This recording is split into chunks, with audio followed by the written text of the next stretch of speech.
ఈరోజు గురు పౌర్ణిమ. దీన్ని వ్యాస పౌర్ణిమ అంటారు. గురు పౌర్ణిమగా మనము వాడుకలోకి వచ్చింది. వ్యాస పౌర్ణిమ అంటే చాతుర్మాస్య దీక్ష చేసేవాళ్ళు, గృహస్థు ఆశ్రమంలో చేసేవాళ్ళు ఏం చేస్తారంటే ఆషాఢ ఏకాదశికి మొదలు పెడతారు. మళ్ళీ కార్తీక ఏకాదశి వరకు ఈ చాతుర్మాస్య దీక్ష చేస్తారు. సన్యాసులు ఏం చేస్తారంటే గురు పౌర్ణమి రోజు ఈ చాతుర్మాస్య దీక్ష చేసి మళ్ళీ కార్తీక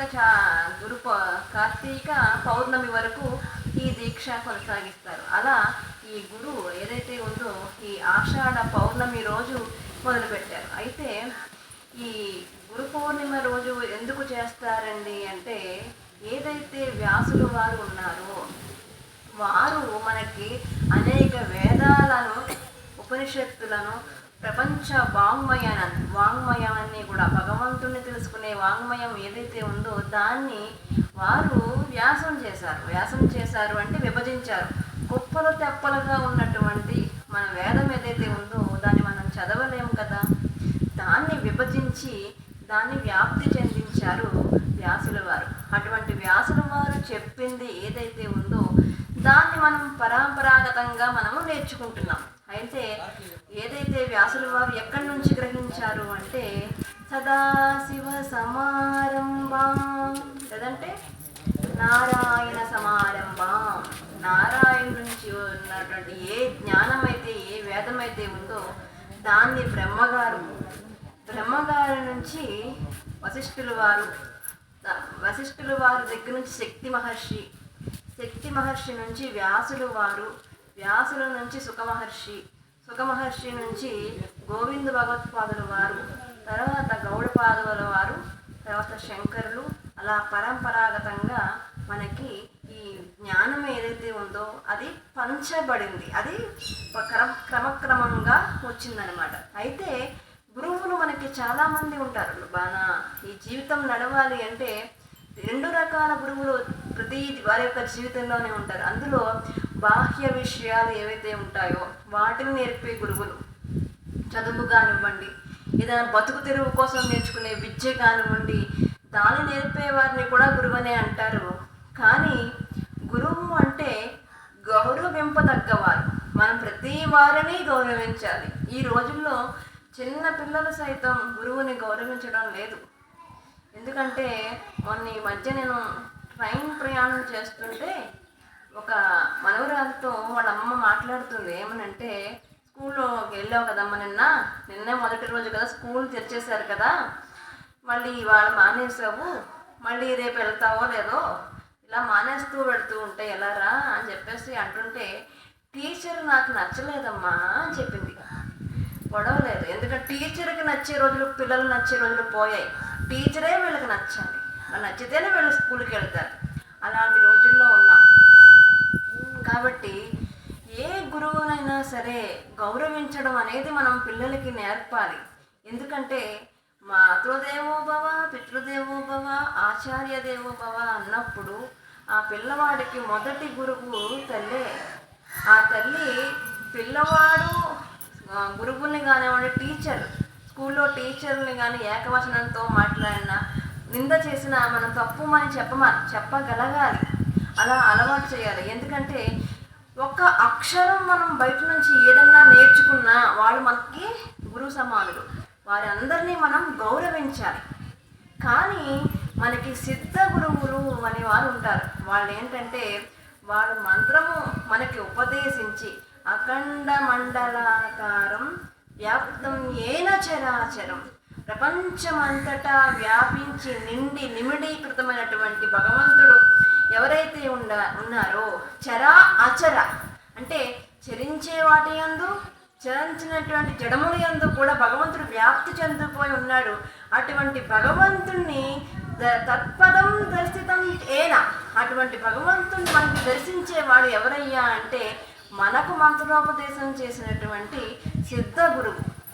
అటువంటి వారు మనకి ఏం చేస్తారంటే, నాకు ఇప్పుడే పడుకున్నాను, కల వచ్చింది, ఈ కలలో నాకు అద్భుతమైన జ్ఞానాన్ని నేను కలగన్నాను, ఇదంతా మీ అందరికీ చెబుతాను అనేవారు గురువు కాదు. మాకు గురువు ఉన్నారు, మా గురువు నేను నేర్చుకున్నది మీకు చెప్తున్నాను రా అని చెప్పేవారు అసలైన గురువు. ఎందుకంటే మన జ్ఞానము ఏదైతే ఉందో అది పరంపరంగా రావాలి. వాళ్ళ గురువు నుంచి వారికి, వారి గురువు నుంచి వారికి, వారి గురువు నుంచి వారికి వచ్చిన విద్య ఏదైతే ఉందో అదే సరి అయిన జ్ఞానం. అలా కాకుండా రాత్రి కల వచ్చింది ఇప్పటికిప్పుడు నేను గురువుని అయిపోయానని చెప్పి ఆ గురు పౌర్ణమి రోజు వ్యక్తి పూజలు కూడదు. వ్యక్తికి సంబంధించింది కాదు ఇది, వ్యవస్థకి సంబంధించింది, ఒక శక్తికి సంబంధించింది. ఏదైతే ఈ వ్యాస పౌర్ణమి ఉందో ఈ వ్యాస పౌర్ణమి రోజు మనము మన గురువుల వెనకకి వెళ్ళి పరమ గురువు, పరమేష్టి గురువు, పరాగురువు అనేటువంటి గురువులను, మన పూర్వీక గురువులన్నీ కూడా తలుచుకుని మనము ఆ యొక్క పూజ చేయవలసిన సందర్భం అన్నమాట. ఎందుకంటే గురు పూజా ఉత్సవం అని అంటే మనకి వేమన గారు చెప్తున్నారు, గురువు శిక్ష లేక గురుదెట్లు కలుగునో అనుజుకైన వారి ఎవ్వకైనా తాళపు చెవి లేక తలుపెట్ల ఊడునో విశ్వదాభిరామ వినురవేమ అన్నారు. ఎందుకంటే గురువు యొక్క శిక్షణ లేకుండా, గురువు యొక్క జ్ఞాన బోధ మనకి లేకుండా మనకి జ్ఞానం అలవాటు అవుతుందా? మనకి జ్ఞానం తెలుస్తుందా? తెలియదు కదా. అందుకని ప్రతి వ్యక్తికి కూడా గురువు అనేవారు ఉండాలమ్మా. ఎందుకంటే గురువు లేకపోతే మనకి ఆ విద్య యొక్క రహస్యాన్ని కానీ, ఆ పరమాత్మ తత్వాన్ని కానీ మనకి ఎవరు చెప్తారు? మనకు గురువు లేరండి, కానీ మేము పుస్తకాలు పట్టుకుని పుస్తకాలు చదివేసి మేము నేర్చేసుకున్నామండి అంటే అలా కుదరదు. ఎందుకంటే మనము పరంపరంగా వచ్చినటువంటి జ్ఞానం ఏదైతే ఉందో గురుముఖత మఠం వేసుకుని కూర్చుని ఆ తత్వ ఆనందాన్ని గ్రహించకుండా మనం ముందుకు వెళ్ళాము అంటే సాధనలో ఎవరైనా సరే పడిపోవలసిందే. కాబట్టి ప్రప్రథమంగా మన హిందూ సనాతన ధర్మంలో ఆ గురు వ్యవస్థ అనేది ఎక్కడా ఉండదమ్మా. కేవలం మన భారతదేశంలో మాత్రమే ఈ గురు వ్యవస్థ అనేది ఉన్నది. ఎందుకంటే పిల్లవాడు వినిపిస్తుందమ్మా, దీంతో పని లేకుండా మీరు వినేయండి. పిల్లవాడు స్కూల్కి వెళ్ళి సక్రమంగా నడవాలి అంటే బడి అవసరం. మరి పెద్దవాడు సక్రమంగా నడవాలి అంటే గురువు అవసరం. అందుకని ప్రతి జీవితం నందు మలుపునందు కూడా ప్రతి గురి అంటే ఎవరు చెబితే మనం వింటామో, ఎవరు చెబితే మనం సాధన చేస్తామో అటువంటి గురిని మనం పక్కన పెట్టుకుని మన దేహం ఏదైతే ఉందో దాన్ని మనము ఛేదించి, ఎందుకంటే తల్లి జన్మ ఇస్తుంది శరీరానికి, గురువు మరుజన్మ లేకుండా చేస్తాడు. అటువంటి గొప్ప గురు సాంప్రదాయంలో మనం పుట్టాం, అటువంటి అదృష్టవంతులు మనం. కాబట్టి గురువు యొక్క విశిష్టత గురించి మనం ఈరోజు చెప్పుకుంటూ ఒక అద్భుతమైన కథ ఒకటి చెప్తున్నారు భాగవతంలో. ఏమనంటే గురువు విద్య లేకుండా మనం విద్య నేర్చుకుంటే, గురుముఖత లేకుండా మనం విచ్చలవిడితో ఉంటే, గురువు అనే ప్రస్తావన మన జీవితంలో లేకుండా ఉంటే ఎలా పతనమైపోతాడో ఇక్కడ చెప్తున్నారు. మీరు చాలా జాగ్రత్తగా విని ఉండాలి. ఎందుకనంటే మనము ఏదో ఒకటి నేర్చుకునే కదా బయటికి వెళ్ళాలి. విన్నాం, వెళ్ళాం, తిన్నాం అలా ఉండకూడదు. కాబట్టి చక్కగా మనము మన జీవితానికి అన్వయం చేసుకుంటూ ఉండాలి. అయితే భరద్వాజ మహర్షికి ఒక స్నేహితుడు ఉన్నారు. ఆ స్నేహితుడు ఇద్దరు కూడా వేద అధ్యయనం చేసేవారు. ఎక్కడ? వారి యొక్క గురువుల దగ్గర చక్కగా వేదాధ్యయనం చేశారు. కొంతకాలం అయ్యింది. ఇద్దరు కూడా పెద్దవాళ్ళు అయిన తర్వాత గంగా తీరంలో చెరొక ఆశ్రమాన్ని కట్టుకున్నారు. అయితే వీరిద్దరికీ కూడా వివాహాలు అయ్యాయి. వివాహాలు అయిన తర్వాత భరద్వాజ మహర్షికి ఇద్దరు పిల్లలు పుట్టారు. ఈ స్నేహితుడికేమో ఒక పిల్లవాడు పుట్టాడు.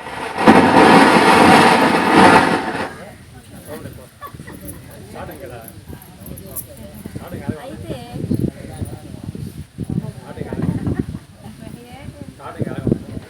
సరే ఇలాంటివి వస్తూనే ఉంటాయి, కరెంట్లు పోతూ ఉంటాయి, మైకులు పోతూ ఉంటాయి, గాలి లేసేస్తూ ఉంటాయి, ఇవన్నీ ఎగిరిపోతూ ఉంటాయి. మీరు హాయిగా కూర్చోండి, ఇలాంటివి జరుగుతూనే ఉంటాయి.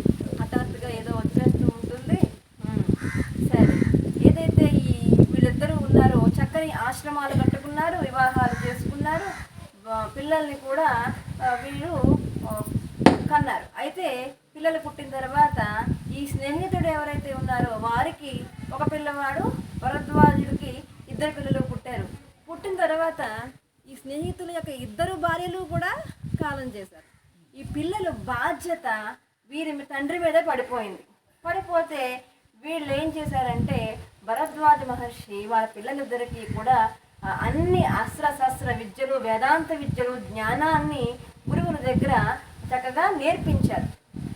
ఈ స్నేహితుడి యొక్క శిష్యుడు కొడుకు ఏం చేశాడంటే అతి గారావం చేత విద్యనేమి అభ్యసించలేదు, వేద విద్యను అభ్యసించలేదు, జ్ఞానాన్ని అభ్యసించలేదు, తపస్సు అభ్యసించలేదు, భ్రష్టులుగా మారిపోయాడు.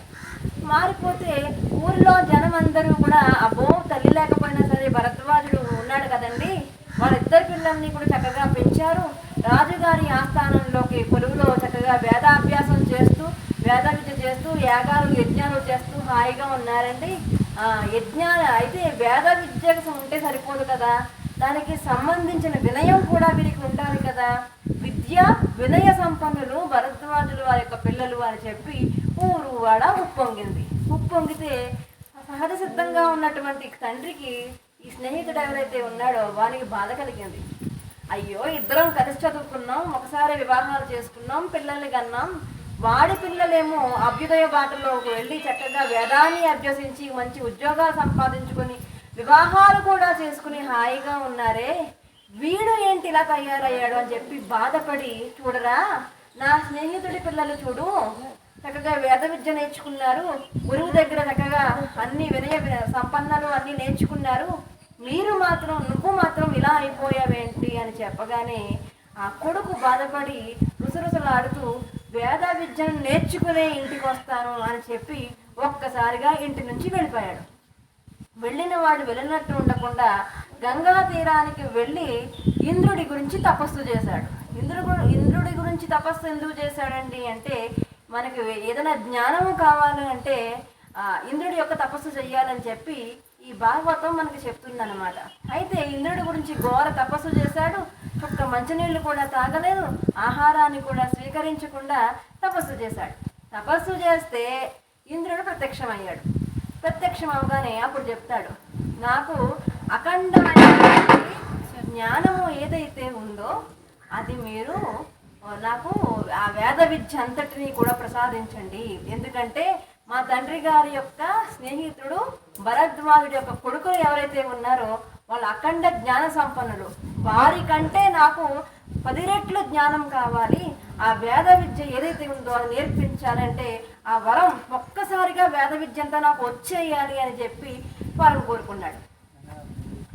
అప్పుడు ఇంద్రుడు అంటాడు, నాన్న ఏ విద్య అయినా సరే గురుముఖత అభ్యసించాలి. ఇలా ఉన్న పలంగా బంగారం ఇచ్చినట్లు, డబ్బులు ఇచ్చినట్లు, నగదు ఇచ్చినట్టు, లేదంటే వస్త్రాలు దానం చేసినట్టు వేద విద్యను అలా ఇవ్వకూడదు.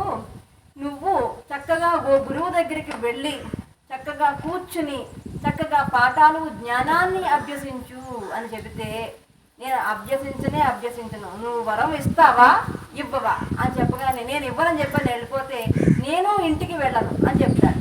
చెబితే ఇంద్రుడు అంటారు, మీరు ఏదైతే వేద విద్య నేర్చుకోను అంటున్నారు కాబట్టి ఇంకొక వరం ఇస్తాను నీకు. ఇలా వేద విద్య అంతటినీ కూడా ఒళ్ళో పెట్టుకొచ్చి ఇలా పోసేయరు, నీకు ఇంతగా బతిమాలుతున్నావు కాబట్టి నీకు వరాన్ని ఇస్తాను. వారు ఎవరైతే పిల్లలు ఎవరైతే ఉన్నారో భరద్వాజుడు పిల్లలు ఎవరైతే ఉన్నారో ఏ విద్య నేర్చుకోవాలన్నా సరే 10 సంవత్సరాలు పడుతుందమ్మా. కాబట్టి వాళ్ళు నేర్చుకున్నారు 12 సంవత్సరాలు 20 సంవత్సరాలు నేర్చుకున్నారు విద్య. నువ్వు శ్రద్ధగా ఒక 6 నెలలు వెళితే మొత్తం 64 విద్యలు కూడా 64 కళలు కూడా నీకు ఈజీగా వచ్చేంత జ్ఞాపక శక్తిని నీకు ప్రసాదిస్తున్నాను, వెళ్ళి నేర్చుకో అని చెప్పి ఇంద్రుడు చెప్పాడు. అబ్బా 6 నెలలు కూడా నేను వెళ్ళను. చూడండి మూర్ఖత్వం, మొండితనం మనిషిని ఎలా దిగజారుస్తాయో అంటే అజ్ఞానాంధకారంలో ఉన్న మనిషి, ఆ రజోగుణంలో ఉన్న వ్యక్తి, ఎదుటివాడి మీద పగ పెంచుకున్న వ్యక్తి ఎంతకైనా సరే తెగింపు వాడికి ఉంటుంది. ఆ మూర్ఖత్వం వాడి చేత అలా మాట్లాడిస్తుంది. నేను నేర్చుకోను, నువ్వు వరం ఇస్తావా చచ్చిపోతావా అన్నట్టుగా మాట్లాడితే నేను ఇవ్వనని చెప్పి ఇంద్రుడు వెళ్ళిపోతాడు. వెళ్ళిపోతే వీడికి కోపం పరాకాష్ఠ స్థితికి వెళ్ళిపోయి ఇంకో సంవత్సరం పాటు తపస్సు చేస్తాడు ఇంద్రుడి కోసం.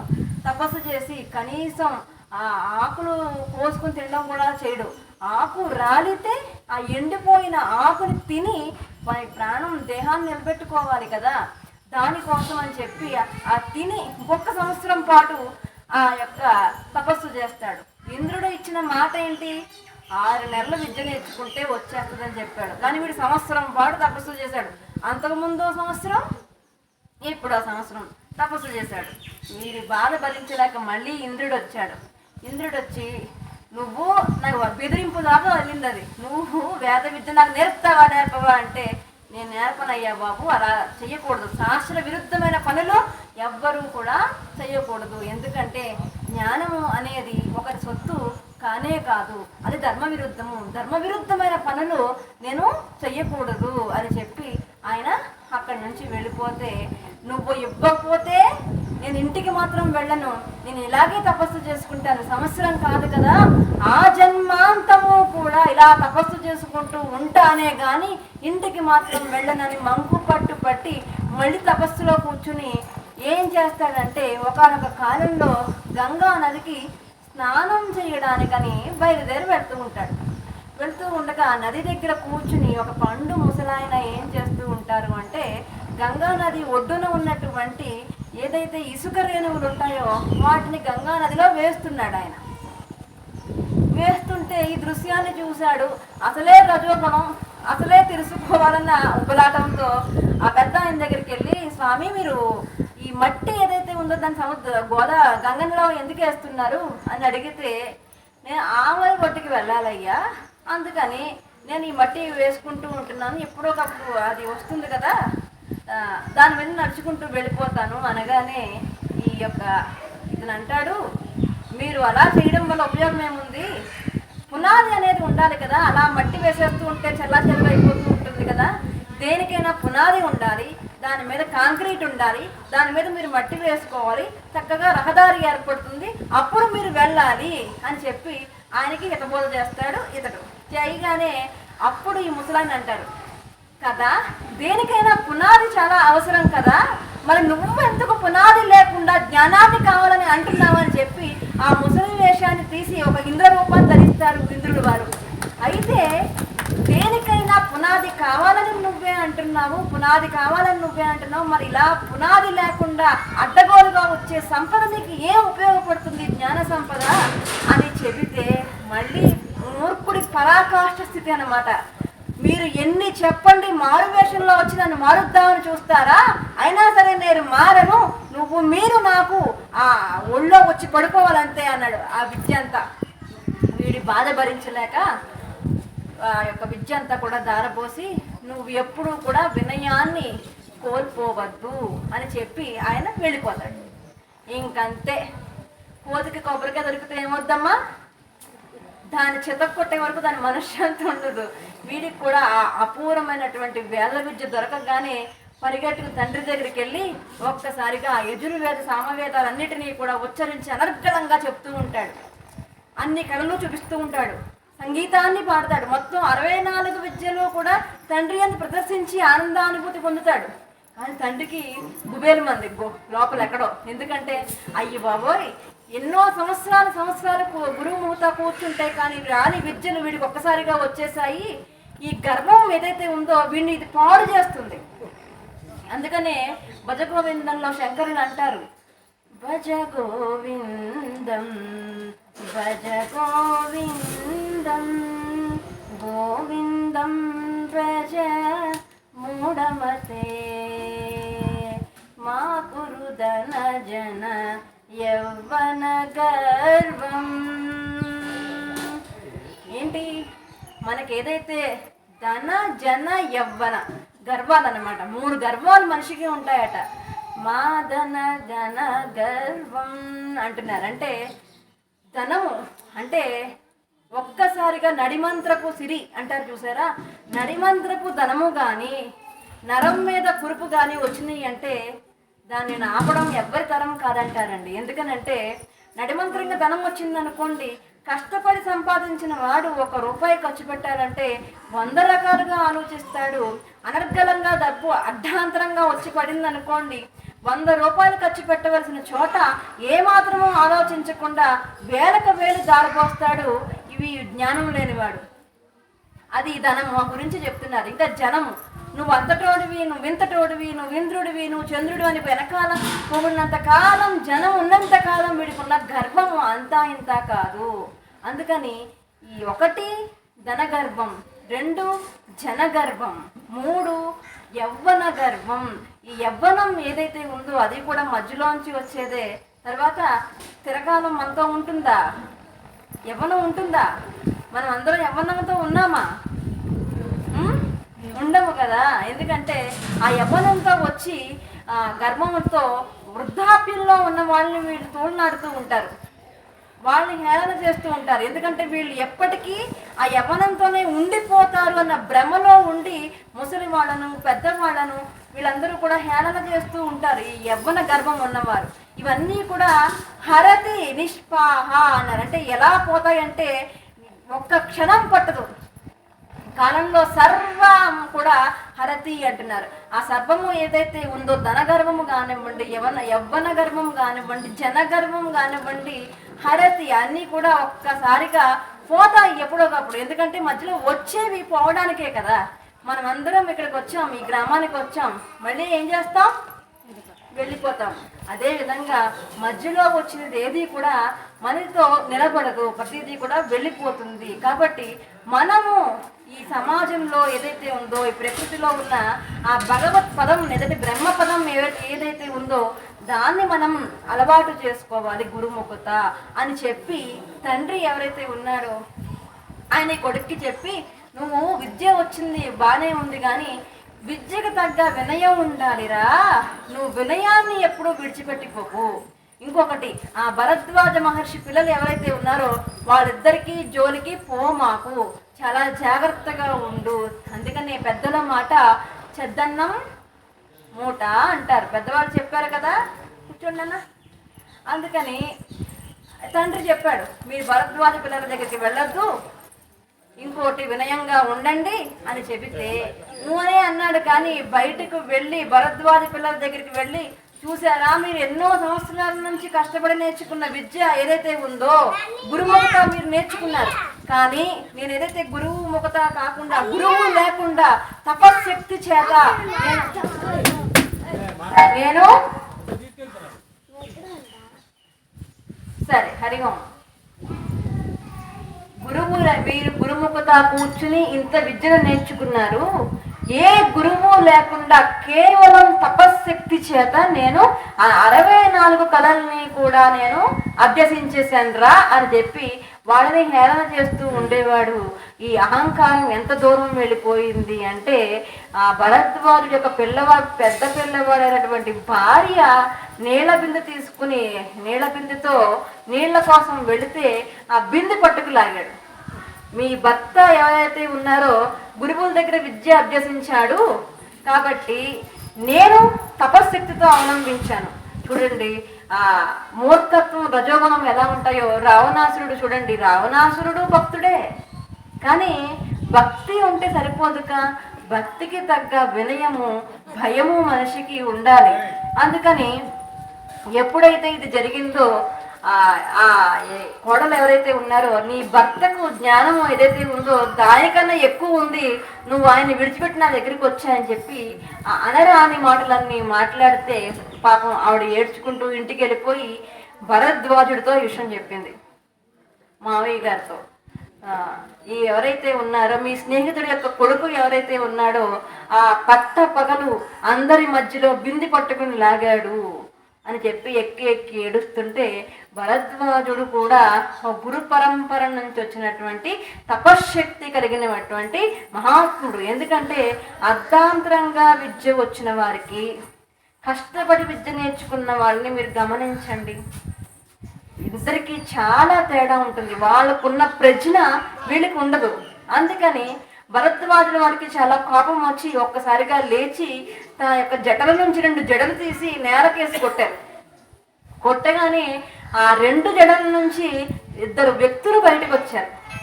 అందులో ఒక వ్యక్తి ఎవరంటే ఒక అందాల రాశి ఒక అమ్మాయి బయటకు వచ్చింది. రెండు ఆజానుబాహుడైనటువంటి ఒక రాక్షస గుణం కలిగినటువంటి రాక్షసుడు ఇద్దరు బయటకు వచ్చారు.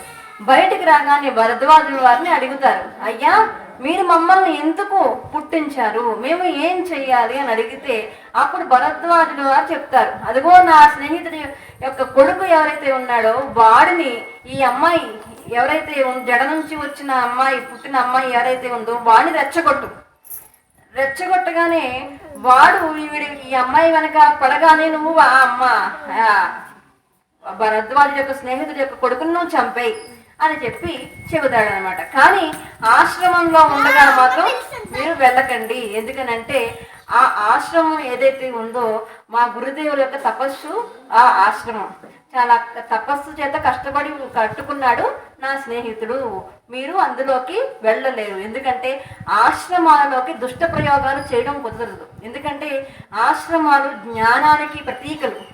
ఆ జ్ఞానశక్తి చేత భగవంతుడు ఎప్పుడూ కూడా తిష్ట వేసుకుని అక్కడ కూర్చుని ఉంటాడు. కాబట్టి ఆశ్రమాల్లోకి మీరు ప్రవేశించలేరు. ఎప్పుడైతే ఇతను బయటకు వస్తాడో అతన్ని మీరు రెచ్చగొట్టి చంపండి అని చెప్పి చెబుతాడు. అయితే మొదటి రోజు ఈ అమ్మాయి వెళ్ళింది, కాసేపు అటు ఇటు తిరగగానే ఆ ఆశ్రమంలో ఉన్నటువంటి ఆ పిల్లవాడు బయటకు వచ్చాడు.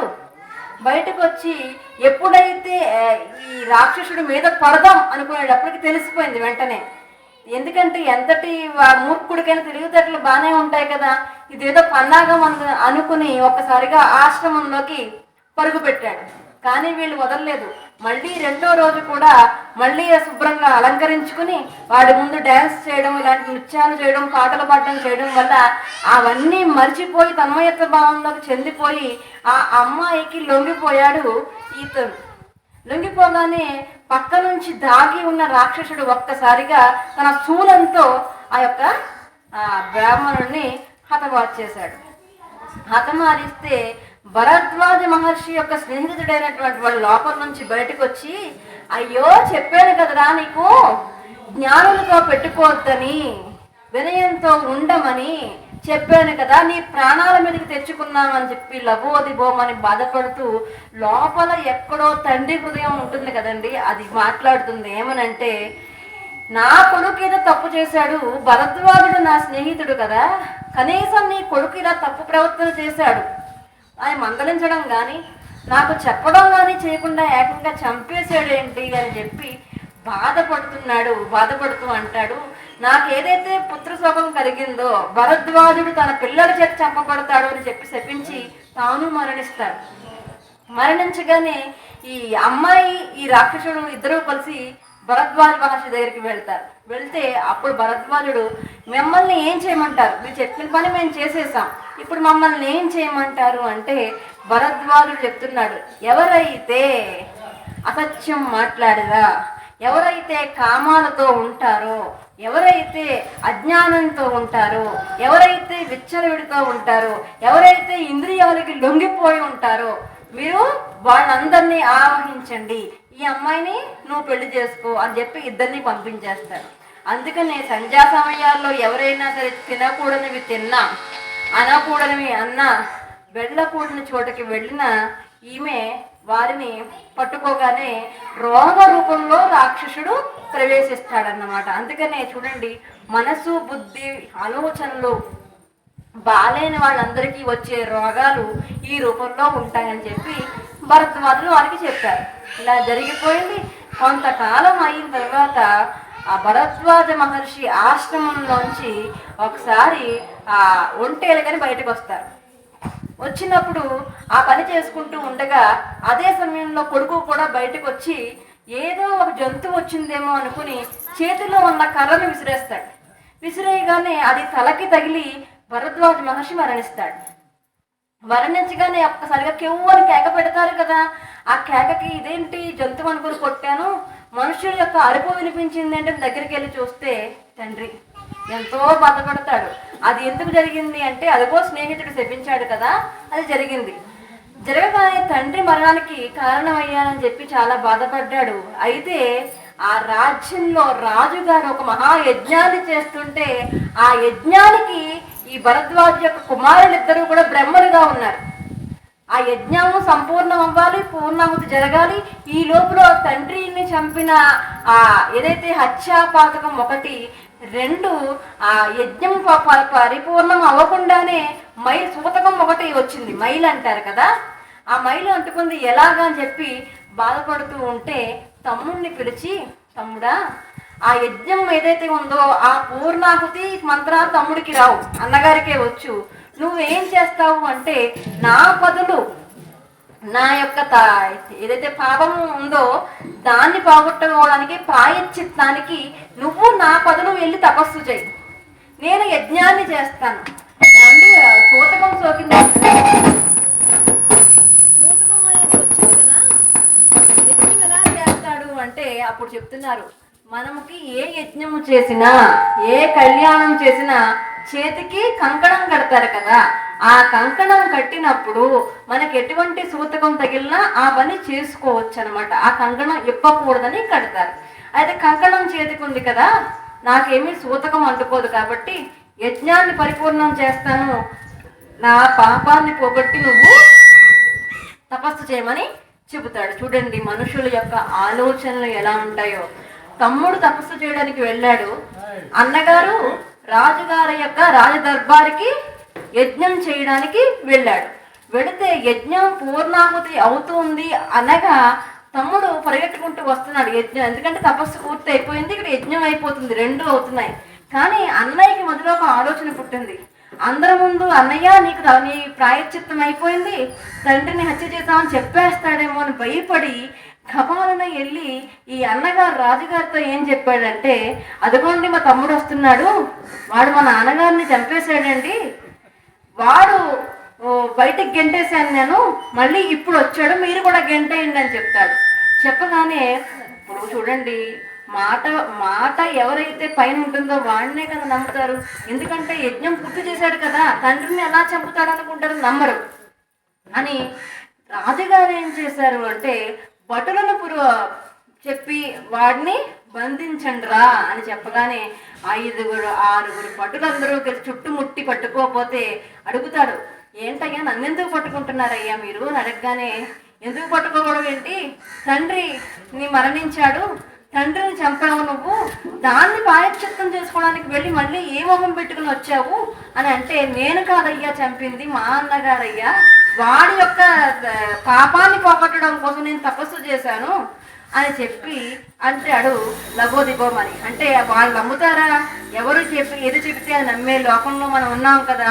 నమ్మకుండా బంధిద్దామని ప్రయత్నించేటప్పటికి ఈ తమ్ముడు ఏం చేస్తాడంటే, నేనే ఆ గురుభక్తి కలిగి ఉంటే, నేనే తపశ్శక్తి కలిగి ఉంటే, నేను ఈ తప్పు చేయకుండా ఉంటే ఇంద్రదేవ మీరు రండి అనగానే ఇంద్రుడు ప్రత్యక్షమయ్యి, ఈతగాడు తప్పు చేయలేదు, వీడు అన్నగాడు తప్పు చేశాడు అని చెప్పి సాక్ష్యం చెప్తాడు. ఇంద్రుడు వచ్చి చెప్పగానే అప్పుడు ఆ రాజుగారు అంటారు, నువ్వు మంచివాడు అని తెలిసింది, ఇప్పుడే చెప్పు, నేను వీడిని చంపేస్తాను అనగానే, మా అన్నయ్య చాలా మంచోడండి, ఈ సమాజం యొక్క దృష్టిలో పడి తనకు చెడ్డ పేరు రాకూడదని ఈ తప్పు చేశాడే కానీ స్వతహాగా మంచివాడే, కాబట్టి మీరు మా అన్నగారిని వదిలేయండి అనగానే అక్కడున్న ఇంద్రుడు, నీకేం వరం, ఇంత మంచి జరిగింది, ఇంతమంది మంచి చేశావు, అన్నగారి యొక్క ప్రారంధాన్ని పోగొట్టావు, సత్యం కలుగుతున్నావు, నీకేం వరం కావాలి చెప్పు అని అడగగానే ఒక అద్భుతమైన వరాన్ని కోరుకుంటాడండి ఈ భరద్వాజుడి యొక్క కొడుకు. ఆ వరం ఏంటంటే, మొదట నా తండ్రిని బతకాలి, 2 నా తండ్రి స్నేహితుడు వాడి కుమారుడు కూడా బతకాలి అని చెప్పి వరాన్ని కోరుకుంటాడు. ఒక మంచి భక్తుడు, ఒక మంచి జ్ఞాని మన సమాజంలో ఉంటే సమాజంలో ఎవ్వరికీ కూడా నష్టం అనేది వాటిల్లదు. ఎప్పుడైతే ఇలా కోరుకున్నాడో వెంటనే ఇంద్రుడు తదాస్తు అనగానే అప్పటికప్పుడు భరద్వాజుల వారు, వాళ్ళ స్నేహితుడు, ఈ మూర్ఖుడు అనేటువంటి చనిపోయాడే అతగాడు కూడా, ముగ్గురు బతికారట. చూడండి, ఒక గురు భక్తి, ఒక జ్ఞాన సంకల్పము, ఒక సంకల్ప నిష్ఠ ఉంటే సమాజాన్ని ఎలా ఉద్ధరిస్తారో మనకి కథ చెబుతుంది. చూడండి, ఒక మూర్ఖుడికి విద్య వస్తే ఆ యొక్క సమాజం అంతా భ్రష్టు పట్టిపోయింది. ఒక గురుముఖత కూర్చుని ఆ విద్యను నేర్చుకున్న వాడికి ఏమైందో చూసారా? అక్కడ తండ్రిని కాపాడాడు, తండ్రి స్నేహితుడిని కాపాడాడు, తండ్రి పిల్లవాడిని కాపాడాడు, అన్నగారిని కాపాడాడు. ఆ యొక్క యజ్ఞం ఏదైతే ఉందో అది పాడు చేయకుండా దాన్ని కాపాడాడు. కాబట్టి మనం ఏది నేర్చుకున్నా సరే సత్వగుణంతో గురుముఖత నేర్చుకుంటే ఇంతమందికి ఉపయోగం కలుగుతుంది. నాకు గురువు వద్దు, ఎవరు వద్దు, నేను మహాజ్ఞానిని, పుస్తకాలు ఉంటే చాలు కూర్చొని చదివేసుకుంటాను అనుకునే వాడి గతి ఏమవుతుందో ఇదే అవుతుంది అని ఈ కథ యొక్క సారాంశం అన్నమాట.